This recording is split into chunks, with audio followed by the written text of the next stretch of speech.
રાજકોટની ક્રિષ્ના સ્કૂલ દ્વારા એન્યુઅલ ફંક્શનનું શાનદાર આયોજન કરવામાં આવ્યું હતું। આ કાર્યક્રમમાં શાળાના નાના ભૂલકાઓથી લઈને મોટા વિદ્યાર્થીઓ ઉત્સાહભેર ભાગ લીધો હતો।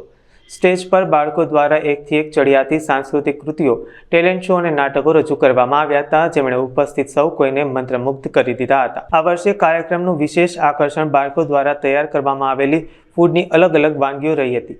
વિદ્યાર્થીઓએ જાતે પૌષ્ટિક અને સ્વાદિષ્ટ વાનગીઓ બનાવી હતી, જે બદલ તેમને પ્રોત્સાહિત કરવામાં આવ્યા હતા। કાર્યક્રમ દરમિયાન મોટી સંખ્યામાં વાલીઓ અને શિક્ષણ જગતના અગ્રણીઓ ઉપસ્થિત રહ્યા હતા।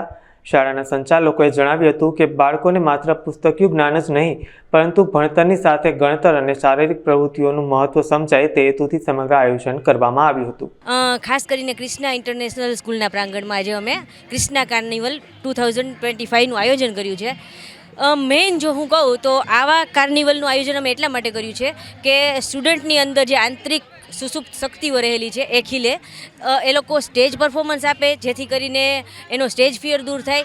સાથે સાથે હાયર સ્ટાન્ડર્ડના જે સ્ટુડન્ટ છે એ લોકો માટે અમે ફૂડ કોર્ટ ઊભું કરેલું છે, અને એમાં એ લોકો કોમર્સમાં મેઇન જે એન્ટરપ્રિન્યોરશિપ શીખે છે, સેલ્સ માર્કેટિંગ શીખે છે, તો અહીંયા એ લગભગ 60થી વધારે સ્ટોલ છે ફૂડના, અને એમાં એ બિઝનેસ કેમ કરવો એ શીખશે। બાળકો લગભગ 1 મહિનાથી તૈયારીઓ કરી રહ્યા છે। શિક્ષકનો હું ખાસ ફાળો કહું તો એ લોકોએ સ્ટુડન્ટને સરસ ગાઈડ કર્યા છે, અને ખાસ કરીને જે ફૂડ કોર્ટ છે, આપણે ગુજ્જુ પ્રજા તો બિઝનેસમેન કહેવાય, વેપાર તો આપણા બ્લડમાં જ હોય છે, એટલે આપણા બાળકોમાં ખાસ વેપાર કેમ કરવો, એના જે ફાયદા છે, નુકસાન છે, અથવા પોતાના પગ ઉપર ઇન ફ્યુચર એને ઊભું રહેવું હોય તો એ માટેના પાઠ શીખવે, એ માટે ટીચર્સે અને એમના પેરેન્ટ્સે પણ ખૂબ એ લોકોને શીખવું છે। ક્રિષ્ના સ્કૂલની વાત કરું તો આપણે એજ્યુકેશનથી લઈ અને બધી જ કો કરિક્યુલર એક્ટિવિટી કરાવવામાં આવે છે। અહીંયા સ્કેટિંગની નેશનલ લેવલની સ્કેટિંગ રિંગ છે, ત્યાં બાળકો સ્કેટિંગ કરે છે, સાથે સાથે રાઇફલ શૂટિંગનું પણ છે। ઉપરાંત આપણે સ્કાઉટ એન્ડ ગાઈડ ચલાવીએ છીએ, જેથી સ્ટુડન્ટ્સ છે એ અનુશાસનના પાઠ શીખવે। એજ્યુકેશનની વાત કરું તો સાયન્સમાં આપણે JEE નીટનું તૈયારી પણ કરાવીએ છીએ, અને નાના બાળકો જે છે એ લર્ન વિથ ફન, એટલે કે એક્ટિવિટીની સાથે શીખે, ફક્ત બુકિશ નોલેજથી જ નહીં, એ પ્રકારની બધી જ એક્ટિવિટી અહીંયા કરાવવામાં આવે છે। અત્યારનો સૌથી જો સળગતો પ્રશ્ન હોય તો એ મોબાઈલ છે। એના માટે થઈ અને અમે ક્રિષ્ના સ્કૂલ, આ ક્રિષ્ના ઇન્ટરનેશનલ સ્કૂલનું અમારું જે ગ્રાઉન્ડ છે એ આખી સ્કૂલ અમારી 10 એકરમાં છે। અહીંયા દરેક પ્રકારની સ્પોર્ટ્સ એક્ટિવિટી કરાવવામાં આવે છે। ડેઇલી સવારે એ લોકોને માસ પીટી કરાવવામાં આવે છે, યોગા, મેડિટેશન કરાવવામાં આવે છે।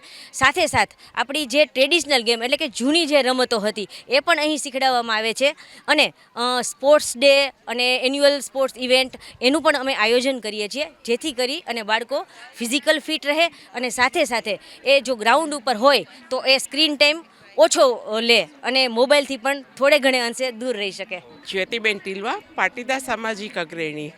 હું તો હર વર્ષે જ્યારે તૃપ્તિબેન ક્રિષ્ના ઇન્ટરનેશનલ સ્કૂલ દ્વારા ગમે તે ઓકેશન હોય, ગમે તે ફંક્શન હોય, મને નિમંત્રણ આપે છે, તે માટે હું મહેન્દ્રભાઈ અને તૃપ્તિબેનને ખૂબ ખૂબ આભાર પણ વ્યક્ત કરું છું।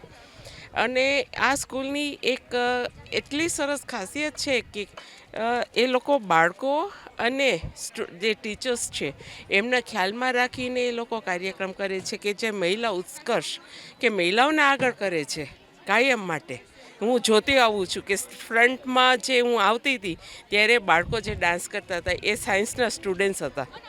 એ એઝ એ સાયન્સના સ્ટુડન્ટ્સ હોવા છતાં એ લોકો આટલું સરસ મહેનત કરે કે એ લોકો એ ધ્યાન રાખે છે કે ભણવામાં જે લોકો ખાલી રાખે એ ડિપ્રેશનમાં આવે, એના કરતાં થોડોક આ લોકો એક્ટિવિટી બી કરાવે છે। તે માટે હું એ લોકોને હેડ્સ અપ કરું છું કે આટલું સરસ એ લોકો એક્ટિવિટીઝ આપે છે, અને આટલું સરસ તમે જોઈ રહ્યા છો કે કેટલા બાળકો આમાં પાર્ટિસિપેટ કરે છે।